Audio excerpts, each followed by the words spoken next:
Assalamualaikum warahmatullahi wabarakatuh. Kami dari kelompok 10 akan mempresentasikan video pembelajaran kami yang berjudul Sistem Akuntansi Badan Amil Zakat.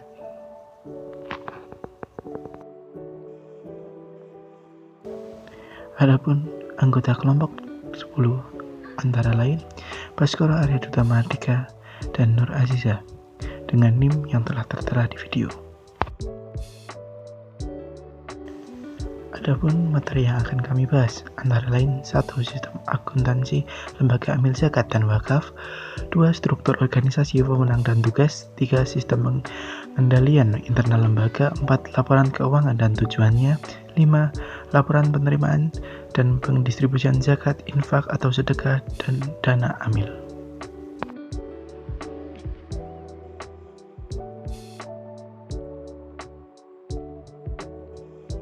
1. Sistem akuntansi lembaga amil, zakat, dan wakaf.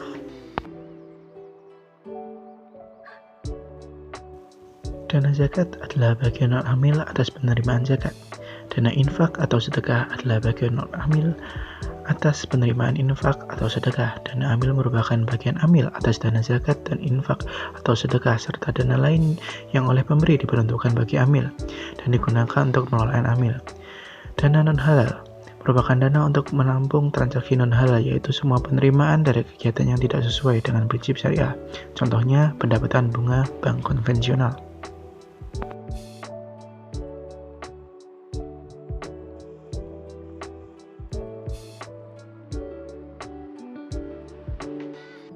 Dua, struktur organisasi wewenang dan tugas.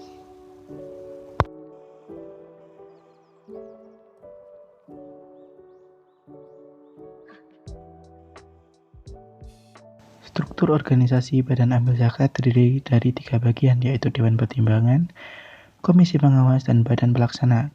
Kepengurusan Badan Amil Zakat tersebut ditetapkan setelah melalui tahapan sebagai berikut.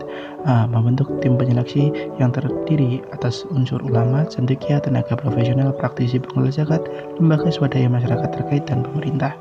B. Menyusun kriteria calon pengurus. C. Mempublikasikan rencana pembentukan Badan Amil Zakat secara luas kepada masyarakat. D. Melakukan seleksi terhadap calon pengurus sesuai dengan keahlian. E. Calon pengurus terpilih kemudian diusulkan untuk ditetapkan secara resmi.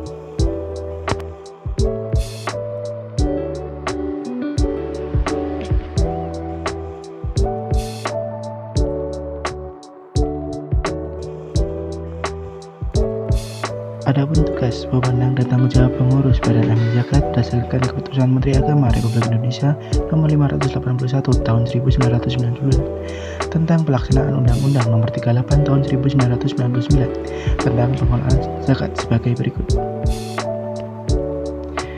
Badan Pelaksana Amil Zakat bertugas menyelenggarakan tugas administratif dan teknis pengumpulan, pendistribusian, mengumpulkan dan mengelola data yang diperlukan untuk menyusun rencana pengelolaan zakat, menyelenggarakan bimbingan di bidang pengelolaan, pengumpulan, pendistribusian, dan daya gunaan zakat, menyelenggarakan tugas penelitian dan pengembangan komunikasi, informasi, dan edukasi pengelolaan zakat.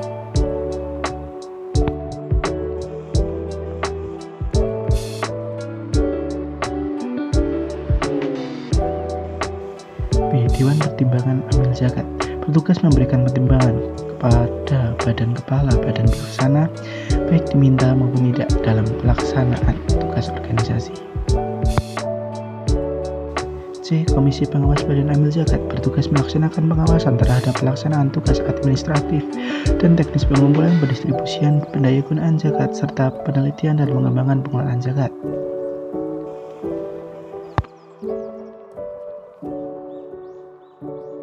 3. Sistem pengendalian internal lembaga. Pengendalian internal dalam lembaga antara lain: A. Lingkungan pengendalian. Lingkungan pengendalian mencakup integritas dan nilai etika, penataan karyawan, serta partisipasi auditor internal. B. Penaksiran risiko. Penaksiran risiko terdiri atas pengendalian ketika perubahan program terjadi, pengendalian karyawan baru, sistem informasi baru atau sedang diperbaiki, perubahan struktur organisasi, dan juga pengendalian jaringan. D. Informasi dan komunikasi. Komunikasi mencakup baik komunikasi internal maupun komunikasi eksternal. Pengawasan. Unsur pengawasan mutlak diperlukan terlebih lagi di bidang pengelolaan dana zakat. Penghimpunan dan pendistribusian dana zakat yang dikelola oleh sebuah lembaga amil zakat harus mematuhi koridor syariah Islamiyah. Program boleh dikemas dengan kemampuan ijtihadi asal tidak menyimpang dari sistem ekonomi Islam, yaitu keseimbangan, keadilan, dan pemerataan. 4. Laporan keuangan dan tujuannya.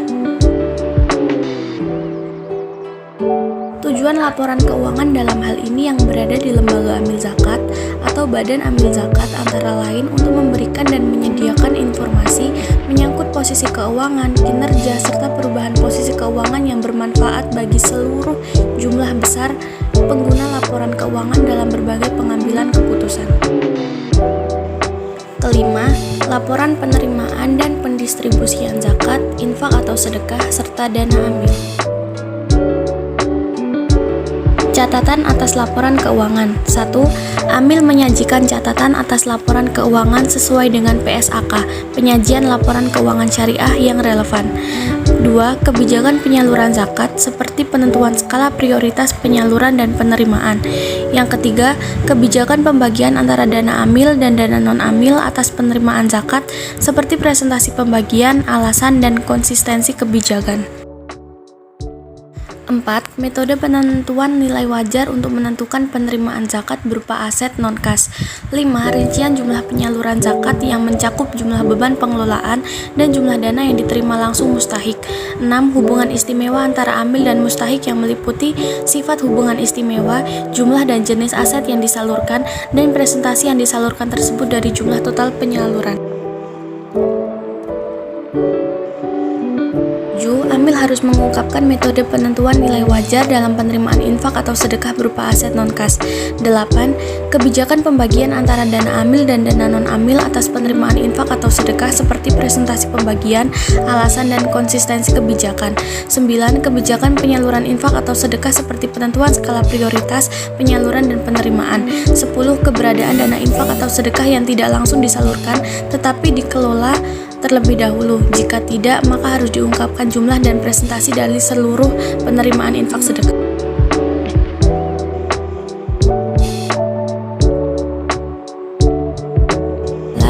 Hasil yang diperoleh dari pengelolaan yang dimaksud di poin 10 diungkapkan secara terpisah. 12. Penggunaan dana infak atau sedekah menjadi aset kelola yang diperuntukkan bagi yang berhak. Jika ada, jumlah dan presentasi terhadap seluruh penggunaan dana infak sedekah serta alasannya. 13.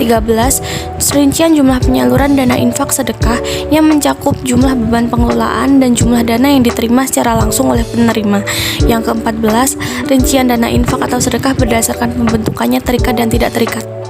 15. Hubungan istimewa antara amil dan penerima infak atau sedekah yang meliputi sifat hubungan istimewa, jumlah dan jenis aset yang disalurkan, dan presentasi dari aset yang disalurkan tersebut dari total penyaluran selama periode. 16. Pengungkapan keberadaan dana non-halal jika ada. Diungkapkan mengenai kebijakan atas penerimaan dan penyaluran dana, alasan, dan jumlahnya. 17. Kinerja amil atas penerimaan dan penyaluran dana atau zakat dan infak atau sedekah. Berikut ini merupakan contoh laporan perubahan dana lazismu. Mohon untuk diperhatikan.